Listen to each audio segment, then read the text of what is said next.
Professor Ogolla, I'm one of the commissioners for People's Restorative Justice Commission. Yesterday was an eyewitness to what happens inside Quickmart OTC supermarket.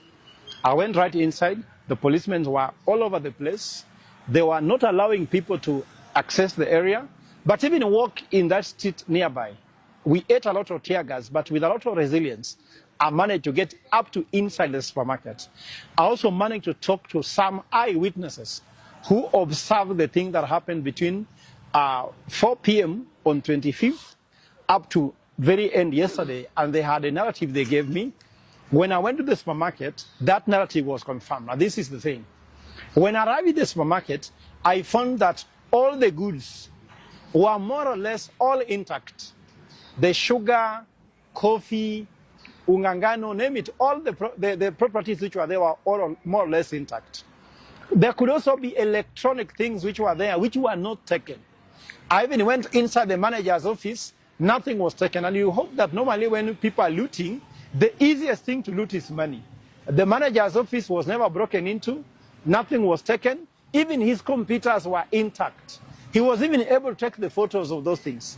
But I saw later that news came out that there was nobody in the supermarket, from Citizen, NTV, TV47 and the rest. I want to tell Kenyans that the story which is being told in the media currently is not true. This is what you need to believe. From the eyewitness report, people broke into the supermarket and entered, and he gives the number to be approximately 50 people, if not more.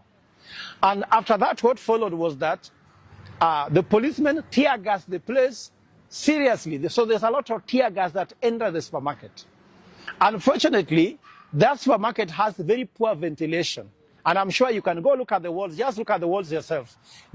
There's not even poor, there was no ventilation because the supermarket was locked by that time.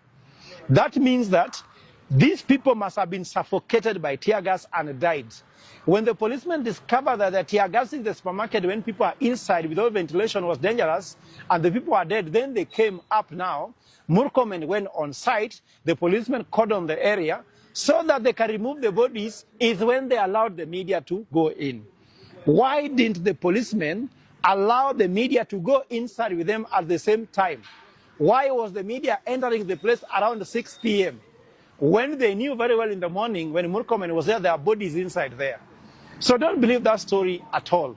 Secondly, we do not want photos taken by the media after the event. We want CCTV footage coverage from 25th, 4 p.m.